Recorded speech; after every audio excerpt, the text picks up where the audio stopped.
The rain came down in sheets, hammering the roof of the old diner like it was trying to break through. Inside, I sat alone in a corner booth, nursing a lukewarm coffee, watching Ethan's world fall apart across the room. His broad shoulders shook as he buried his face in his hands, the weight of his heartbreak heavier than the storm outside. I've known Ethan Carter for years, since we were kids running wild in the fields of our small Vermont town. Back then, he was all golden hair and reckless grins, the kind of guy who could charm anyone with a single laugh. But tonight, in this greasy spoon on the edge of Burlington, he was a wreck. His girlfriend of 3 years, Claire, had left him. Not just left, obliterated him. She'd packed her bags, taken half his heart, and moved across the country to chase some dream job in Seattle. Ethan hadn't seen it coming. None of us had. I slid out of my booth, the vinyl squeaking under my jeans, and crossed the diner. The fluorescent lights buzzed overhead, casting harsh shadows on Ethan's tear-streaked face. "Hey," I said softly, sliding into the seat across from him. "You okay, man?" He didn't look up. His hand stayed locked over his eyes, like he could block out the pain if he pressed hard enough. "She's gone, Lucas," he whispered, his voice raw. "Just gone." I didn't know what to say. What do you say to someone whose whole world has just collapsed? I'd never been good with words, not like Ethan. I was the quiet one, the artist who hid behind sketches and half-finished canvases in my tiny apartment. But looking at him, so broken, something in me stirred. I need to fix this, to pull him back from the edge. "Want to talk about it?" I asked, leaning forward. The diner smelled of burnt coffee and fried onions, but all I could focus on was the way his breath hitched, like he was fighting to keep himself together. He shook his head, but after a long silence, he started talking. Words spilled out like water from a cracked dam. How Claire had been distant for months, how he'd ignored the signs, how he'd planned to propose next week. Each word cut deeper, and I felt my own chest tighten. I'd always been there for Ethan, the steady friend who never asked for much. But seeing him like this, I realized how much I hated watching him hurt. "Let's get out of here," I said, standing up and tossing a few bucks on the table. "This place is depressing as hell." He looked up at me, his blue eyes red-rimmed but curious. "Where to?" "Anywhere but here." We ended up at my apartment, a cramped loft above a bookstore in downtown Burlington. The rain followed us, drumming against the windows as Ethan slumped onto my worn-out couch. I grabbed 2 beers from the fridge and handed him one, sitting cross-legged on the floor across from him. The space was cluttered with my art supplies, charcoal pencils, stretch canvases, half-painted landscapes, but it felt safe, like a cocoon where the world couldn't touch us. He talked for hours. About Claire, about the plans they'd made, about the hole she'd left. I listened, nodding, offering small words of comfort when I could. But as the night wore on, something shifted. His voice softened, and his eyes lingered on me a little longer than usual. I brushed it off. Grief makes people act strange, right? But when he reached for my hand, his fingers trembling as they closed around mine, my heart stopped. "Lucas," he said, barely above a whisper, "you're always here. Why are you always here?" I froze. The truth was I didn't know. Or maybe I did, but I wasn't ready to admit it. Not to him, not to myself. I'd spent years shoving down the way my pulse raced when he smiled, the way I'd catch myself staring at him when he wasn't looking. Ethan was straight. He'd always been straight. And I was just Lucas, the guy who loved him quietly from a distance. "I'm your friend," I said, my voice steadier than I felt. "That's what friends do." He nodded, but his grip on my hand didn't loosen. "I don't deserve you," he murmured, and then he leaned forward, resting his forehead against mine. His breath was warm, tinged with beer and sorrow, and for a moment, I thought he might kiss me. My heart pounded a wild, desperate rhythm, but he just stayed there, eyes closed, like he was anchoring himself to me. I didn't sleep that night. After Ethan passed out on the couch, I sat at my easel, sketching him in the dim light. The curve of his jaw, the way his lashes fanned against his cheeks, it was all too familiar, too beautiful. I'd drawn him 100 times before, but this was different. This wasn't just a sketch. It was a confession. The next morning, he was gone before I woke up. A note on the coffee table read, "Thanks for being there. I'll call you." But he didn't call. Not that day, not the next. I told myself he needed space, that he was processing. But deep down, I was terrified. Had I crossed the line? Had he felt the weight of what I hadn't said? A week later, I saw him at the farmer's market, laughing with some friends. He looked lighter, like the Ethan I used to know, but when our eyes met, something flickered in his expression, something I couldn't read. He waved me over, and I went because I always did. "You disappeared," I said, trying to keep my tone light. "Yeah, sorry," he said, rubbing the back of his neck. "I needed to clear my head, but I'm better now. Thanks to you." I smiled, but it didn't reach my eyes. Anytime. That night, he showed up at my apartment again. No tears this time, just a nervous energy that made my stomach twist. He paced the room, talking about random things, work, the weather, and new band he'd found. Finally, he stopped and looked at me, his eyes searching mine. "Lucas," he said, stepping closer. "I've been thinking about that night. About you." My breath caught. "What about me?" He hesitated, then reached for my hand again. This time, there was no grief to blame it on. Just him and me, and the truth hanging between us like a live wire. The air in my apartment felt charged, like the moment before a lightning strike. Ethan stood inches away, his hand still wrapped around mine, his blue eyes searching for something I wasn't sure I could give. I wanted to pull away, to protect myself from whatever this was, but my feet were rooted to the floor. "I don't know what I'm doing," he admitted, his voice low and unsteady. "But when I was with you that night, it felt right. For the first time in weeks, I didn't feel like I was drowning. My heart pounded so hard, I thought it might break through my ribs. Ethan, you're hurting. You're not thinking straight." He shook his head, stepping closer. "Don't do that. Don't make this about Claire. This is about you. About us. Us." The word hit me like a punch. There had never been an us. Not in the way I dreamed about in secret. Ethan was the golden boy, the one everyone loved, straight, confident, untouchable. And I was just me, the guy who'd spent years hiding my feelings behind friendship and sketchbooks. "Ethan," I said, my voice barely above a whisper. "You don't know what you're saying." But he did. I could see it in the way his jaw tightened, the way his fingers gripped mine like he was afraid I'd slip away. "I'm not blind, Lucas. I've seen the way you look at me. I've always seen it. I didn't know what to do with it before." My throat closed up. He'd known. All this time, he'd known.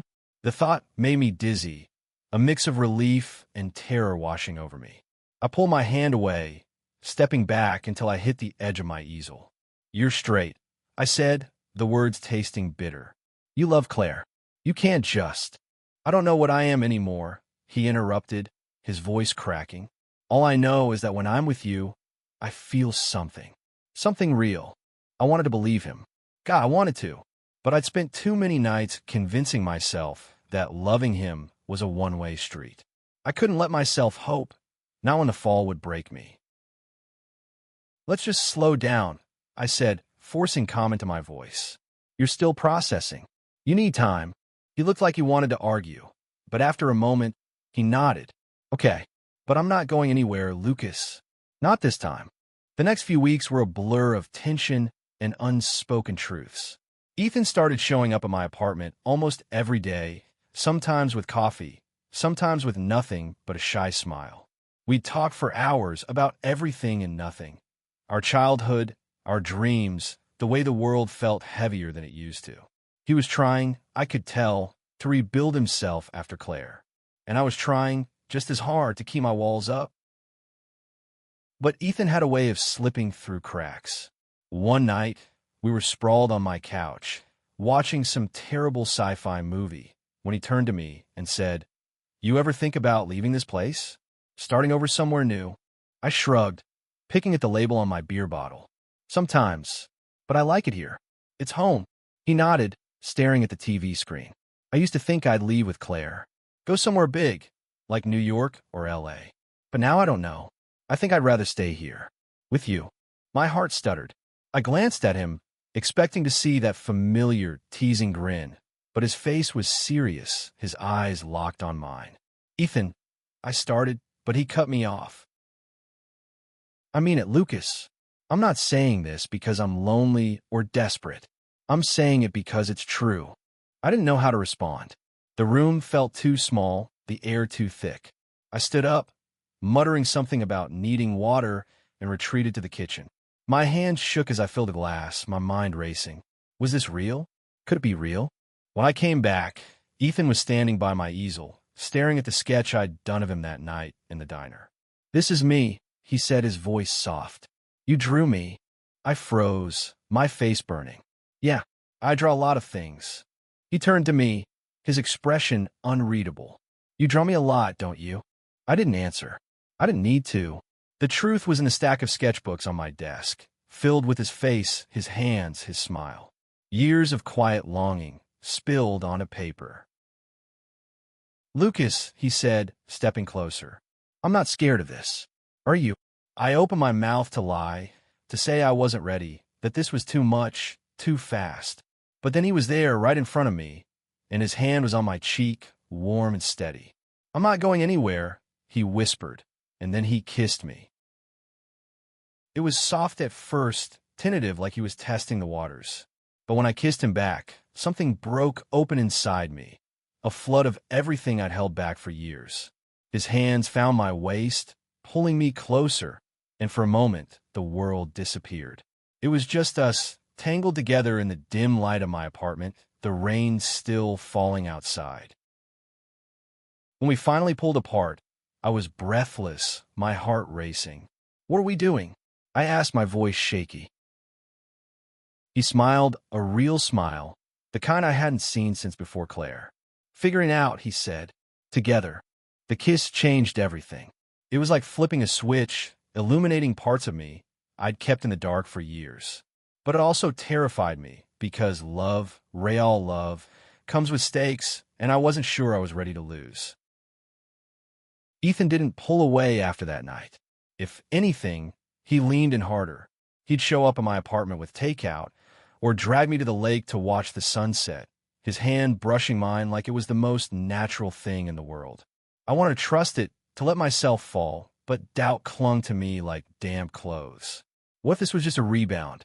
What if he woke up one day and realized he'd made a mistake? One evening, we were walking through Battery Park, the city lights shimmering across Lake Champlain. Ethan was quieter than usual, his hands stuffed in his jacket pockets. "You okay?" I asked, nudging his shoulder. He glanced at me, his expression caught between a smile and something heavier. "I told my mom about us," he said. My stomach dropped. "What?" "Not everything," he clarified, kicking a pebble across the path. "Just that I'm figuring things out. With you." I stopped walking.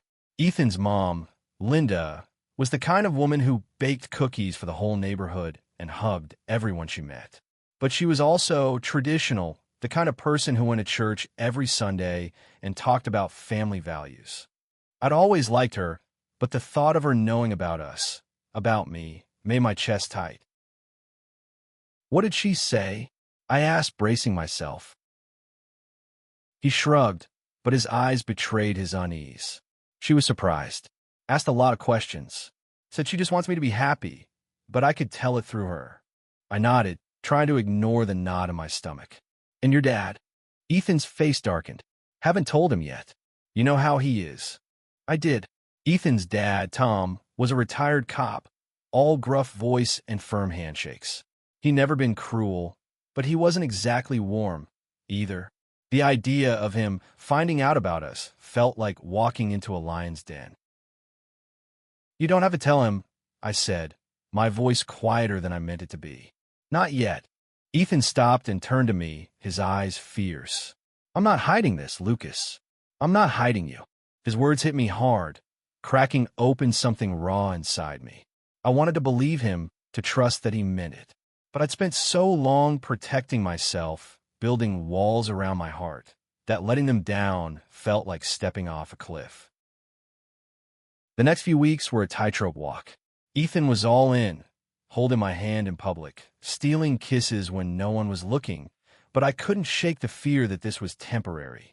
I'd catch him staring off into the distance sometimes, his jaw tight, and I'd wonder if he was thinking about Claire, about the life he'd planned with her, about whether this was enough. One night, we were at a bar with some of his friends, a group of guys I'd known since high school. They were loud, rowdy, the kind of guys who'd tease you mercilessly but have your back in a fight. I'd always felt like an outsider with them, too quiet, too artsy. But tonight, Ethan kept me close, his arms slung casually around my shoulders. It felt good, too good. Until one of the guys, Jake, got a little too drunk and started asking questions. "So, Ethan, you and Lucas, huh? What's that about?" His tone was teasing, but there was an edge to it, a challenge. Ethan didn't flinch. "What's it look like?" he said, his voice calm but firm. "We're together." The table went quiet. I felt every pair of eyes on me, and my face burned. Jake laughed, but it was forced. "Didn't see that coming," he said, taking a swig of his beer. "Thought you were still hung up on Claire." Ethan's arm tightened around me. "I'm not." The conversation moved on, but the air felt heavier. When we left the bar, Ethan was quiet, his hands back in his pockets. I wanted to ask what was wrong, but I was afraid of the answer. Instead, I reached for his hand, lacing my fingers through his. He squeezed back, but it felt like he was holding on to more than just me. The breaking point came a week later. Ethan's dad invited us over for dinner, a rare occurrence that set my nerves on edge. The meal was tense, with Tom asking pointed questions about Ethan's job, his plans, his life. I stayed quiet, picking at my food, until Tom turned to me. "So, Lucas," he said, his voice gruff, "you still painting those pictures of yours?" "Yeah," I said, forcing a smile. "Keeps me busy." He grunted, his eyes narrowing. "And you two, you're spending a lot of time together." Ethan stiffened beside me. "Yeah, Dad, we are." Tom's gaze flicked between us, and I saw the moment it clicked. His jaw tightened, and he set his fork down with a deliberate clink. "Ethan," he said, his voice low, "you want to tell me what's going on?" I held my breath. Ethan didn't hesitate. "I'm with Lucas," he said, his voice steady. "We're together." The silence that followed was deafening. Linda looked down at her plate, her hands twisting in her lap. Tom's face hardened, and when he spoke, his words were like ice. "You're confused. You're not like that." Ethan's chair scraped as he stood up. "I'm not confused," he said, his voice shaking with anger. "And I'm not asking for your permission." He grabbed my hand and pulled me toward the door. My heart was pounding, but I followed him because what else could I do? We didn't speak until we were back in my apartment, the door slamming shut behind us. "I'm sorry," he said, running a hand through his hair. "I didn't think it'd go like that." "It's okay," I lied, my voice barely audible. "It's not," he said, turning to me, "but I meant what I said. I'm not hiding this. I'm not hiding you." And then he kissed me, hard and desperate, like he was trying to prove something to me, to himself, to the world. I kissed him back because in that moment, I didn't care about the consequences. I just wanted him. The fallout from that dinner lingered like smoke.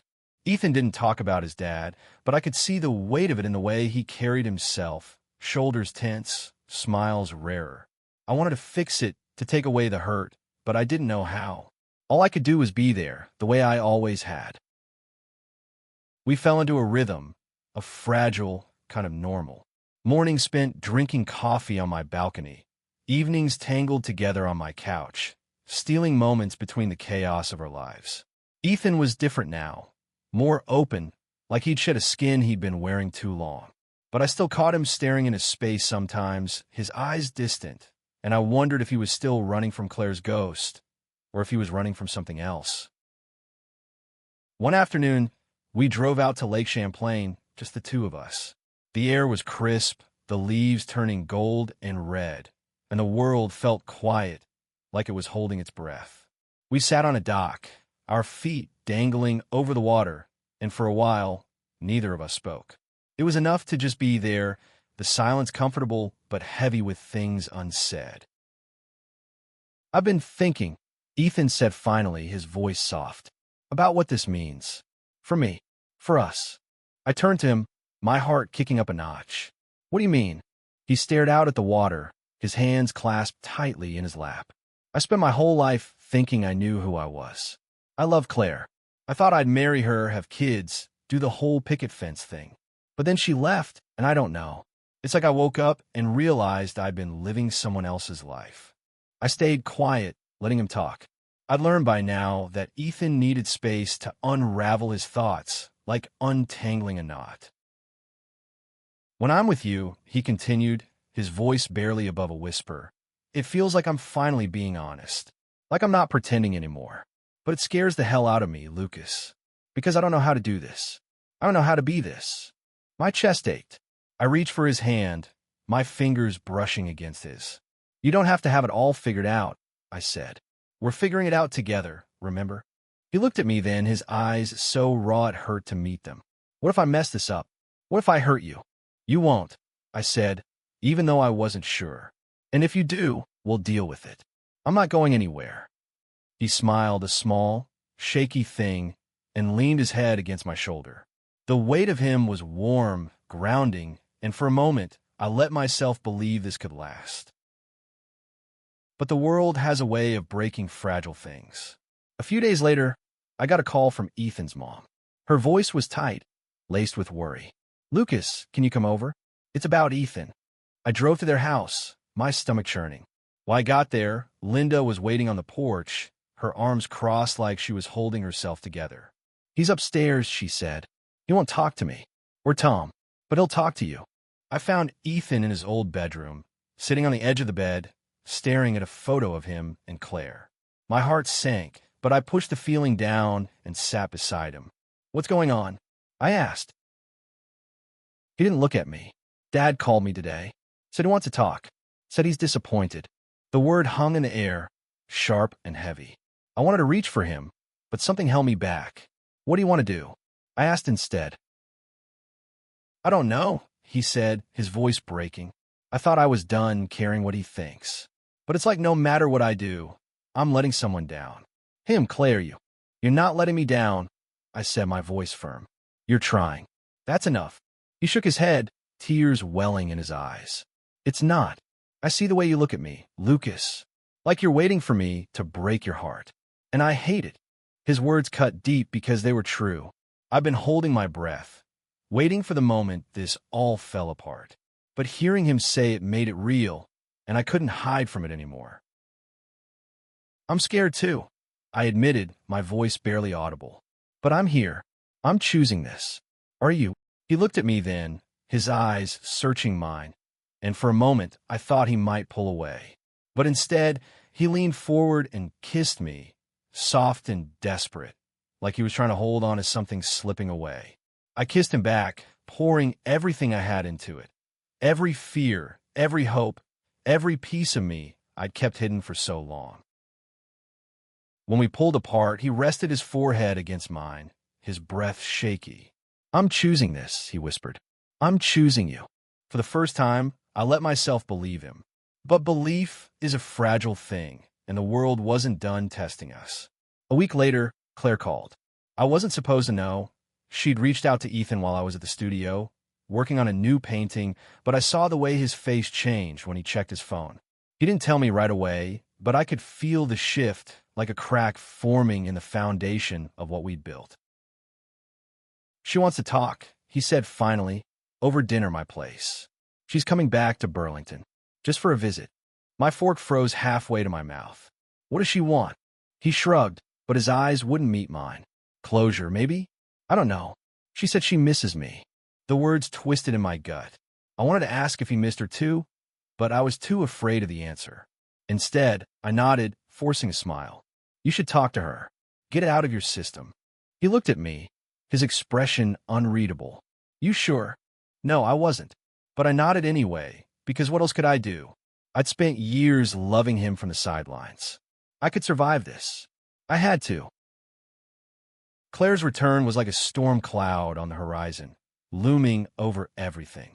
Ethan met her at a coffee shop downtown, and I stayed behind, pretending to work on a painting while my mind spiraled. I kept seeing her face in my head, Her sharp cheekbones, her confident smile, the way she'd always seemed so sure of her place in Ethan's life. What if she wanted him back? What if he wanted her? When he came back to my apartment that night, he was quiet, his eyes distant. I didn't ask how it went. I couldn't bring myself to. Instead, I handed him a beer and sat beside him on the couch, the silence stretching between us like a tightrope. "She's different," he said finally, his voice low. "She's happy. Out there in Seattle. She wanted to apologize for how things ended." "Did you need her apology?" I asked, my voice steadier than I felt. He shook his head. "No, but it was good to see her. To know she's okay." I nodded, my chest tight. "And you? Are you okay?" He turned to me, his eyes softening. "I'm more than okay. Because of you." My heart skipped, but the doubt was still there, gnawing at the edges. "Ethan, be honest. Do you still love her?" He didn't answer right away, and that silence was worse than any words. Finally, he set his beer down and took my hands in his. "I loved her," he said. "I probably always will, in some way. But it's not the same. It's not this." He squeezed my hands, his eyes locked on mine. "You're the one I want, Lucas. You're the one I choose." I wanted to believe him, but fear is a stubborn thing. It wasn't until later that week, when we were back at the lake, that I started to let go.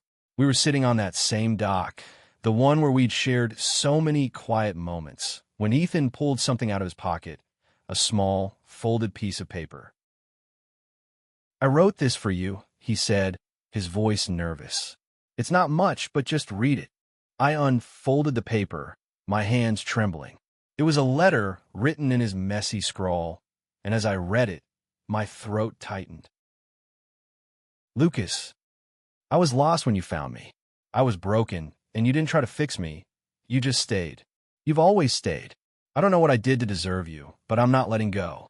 I love you, not because you saved me, but because you make me want to be better, to be yours." "Ethan." I looked up at him, tears blurring my vision. "You love me." He nodded, his own eyes glistening. "Yeah, I do." I kissed him then, under the fading light of the sunset, and for the first time, I didn't hold back. I let myself fall, let myself believe that this was real, that we were real. The months that followed weren't perfect.